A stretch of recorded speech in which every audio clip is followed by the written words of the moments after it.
नमस्कार विद्यार्थी मित्रांनो, राज्यघटना टॉपिक वरती पोलीस भरतीला आणि इतर सर्व स्पर्धा परीक्षांमध्ये नेमके कसे प्रश्न विचारले जातात ते आज आपण पाहणार आहोत. राज्यघटनेची निर्मिती, राज्यघटनेची प्रस्तावना, राज्यघटनेचे जे काही कलम आहेत त्या कलमांचा तुम्हाला व्यवस्थित अभ्यास करायचा आहे. कलम हे भागांमध्ये विभागलेले आहेत, त्याच्यानंतर परिशिष्ट आहेत. ते सर्व कलमांचा अभ्यास तुम्हाला करायचा आहे. राज्यघटना स्वीकृत कधी झाली, अंमलात कधी आणली, हे प्रश्न वारंवार तुम्हाला विचारलेले आहेत.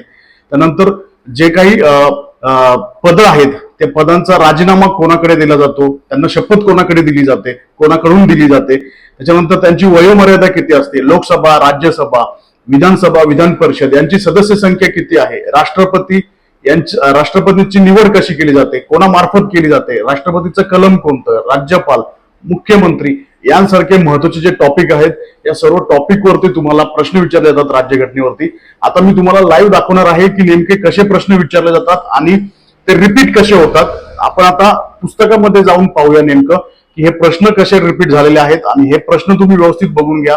आणि याच पद्धतीने जर तुम्ही अभ्यास केला तर राज्यघटनेचा एकही मार्क तुमचा जाणार नाही याची गॅरंटी मी देतो. चला आता आपण पाहूया पुस्तकामध्ये कुठले कुठले प्रश्न कशा प्रकारे रिपीट झालेले आहेत. तुमच्या समोर हा प्रश्न दिसत आहे, संविधान सभेचे अध्यक्ष कोण होते. हा प्रश्न तब्बल 50 वेळा आलेला आहे आणि याचं उत्तर आहे डॉक्टर राजेंद्र प्रसाद.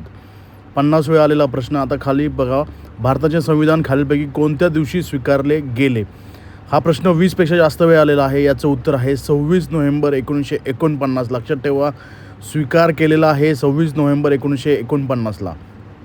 त्यानंतर भारताच्या घटना समितीचे अध्यक्ष कोण होते. हा प्रश्न तब्बल 25 पेक्षा जास्त वेळ आलेला आहे आणि याचं उत्तर आहे राजेंद्र प्रसाद. त्यानंतर हा प्रश्न बघा, भारताचे संविधान कधी अंमलात आले. हा प्रश्न 20 पेक्षा जास्त वेळ आलेला आहे आणि याचं उत्तर आहे 26 जानेवारी 1950. दोन प्रश्नांमध्ये नेहमी कन्फ्युजन होतं मुलांचं. हा बघा, कधी स्वीकारण्यात आले 26 नोव्हेंबर 1949ला आणि कधी अंमलात आले तर 26 जानेवारी 1950. पुढचा प्रश्न बघा, खालीलपैकी कशाला घटनेचा आत्मा म्हटले आहे. हा प्रश्न 5 पेक्षा जास्त वेळ आलेला आहे. याचं उत्तर आहे सरनामा. पुढचा प्रश्न बघा, भारतीय संविधानाच्या मसुदा समितीचे अध्यक्ष कोण होते. हा प्रश्न खूप वेळ आलेला आहे, डॉक्टर. त्यानंतर पुढचा प्रश्न पहा, मूलभूत अधिकारांचे हनन झाल्यास सर्वोच्च न्यायालयामध्ये भारतातील राज्यघटनेच्या कोणत्या कलमान्वये दाद मागता येते. हा प्रश्न 10 पेक्षा जास्त वेळ आलेला आहे. याचं उत्तर आहे कलम 32. पुढचा प्रश्न पहा, भारतीय राज्यघटनेच्या कलम 24 नुसार किती वर्षाखालील बालकास कारखाने अथवा खाणीत काम करण्यास प्रतिबंध केलेला आहे. 10 पेक्षा जास्त वेळ आलेला प्रश्न आहे. याचं उत्तर आहे कलम 14. खूप महत्त्वाचे हे प्रश्न आहेत, 10 पेक्षा जास्त वेळ आलेला प्रश्न. त्यानंतर पहा, मूळ संविधानामध्ये किती कलमे होती. जेव्हा संविधानाची निर्मिती झाली तेव्हा किती कलमे होती. 10 पेक्षा जास्त वेळ आलेला प्रश्न. 395 कलमं होती. त्याच्यानंतर भाग होते 22 आणि परिशिष्ट होती 8.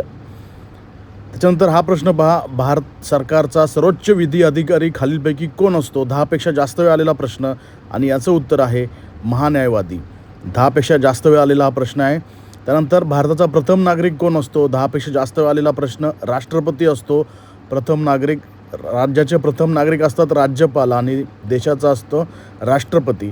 त्यानंतर भारताचे राष्ट्रपती आपला राजीनामा कोणास देतात तर उपराष्ट्रपतीकडे देतात. त्यानंतर राष्ट्रपतीचा कार्यकाल किती वर्षाचा असतो तर तो असतो 5 वर्षाचा. त्यानंतर महाराष्ट्रातून लोकसभेवर निवडून जाणाऱ्या खासदारांची संख्या किती तर ती आहे 48. भारतीय राज्यघटनेच्या कलम 81 नुसार लोकसभेतील जास्तीत जास्त सदस्य संख्या किती. त्या कलमानुसार 552 पण सध्या आहे 543. राज्यसभेचे सभापती कोण असतात. 20 पेक्षा जास्त वेळ आलेला प्रश्न. याचं उत्तर आहे उपराष्ट्रपती. उपराष्ट्रपती राज्यसभेचे सभापती असतात. त्यानंतर पुढचं प्रश्न, भारतीय राज्यघटनेच्या टिंबटिंबव्या कलमानुसार प्रत्येक घटक राज्यात एक उच्च न्यायालय असते. 214 कलमानुसार प्रत्येक राज्यात एक उच्च न्यायालय असते. खूप महत्त्वाचं आहे. सर्वोच्च न्यायालयाचा कलम आहे 124. पुढचा प्रश्न, भारतीय संविधानातील कलम 352 हे कशाशी संबंधित आहे आणि ते आहे राष्ट्रीय आणीबाणी. लक्षात ठेवा, 352 राष्ट्रीय आणीबाणी, 356 राष्ट्रपती राजवट आणि 360 आर्थिक आणीबाणी. हे 3 कलम भरपूर महत्त्वाचे आहेत. खूप वेळ आलेले आहेत. हे व्यवस्थित पाठच करून ठेवा. 356 आहे राज्य आणीबाणी. त्याच्यानंतर पुढचा प्रश्न, भारतीय राज्यघटनेत मूलभूत कर्तव्य कोणत्या परिच्छेदामध्ये विस्तृत आहेत. परिच्छेद म्हणजेच कलम आहे कलम 51 अ. 10पेक्षा जास्त आलेला प्रश्न. पुढचं, संविधानाचे कोणते कलम हे देशातील प्रत्येक नागरिकाला जगण्याचा मूलभूत हक्क प्रदान करते? तर त्याचा कलम आहे कलम 21. हा प्रश्न आत्तापर्यंत 10पेक्षा जास्त वेळा आलेला आहे.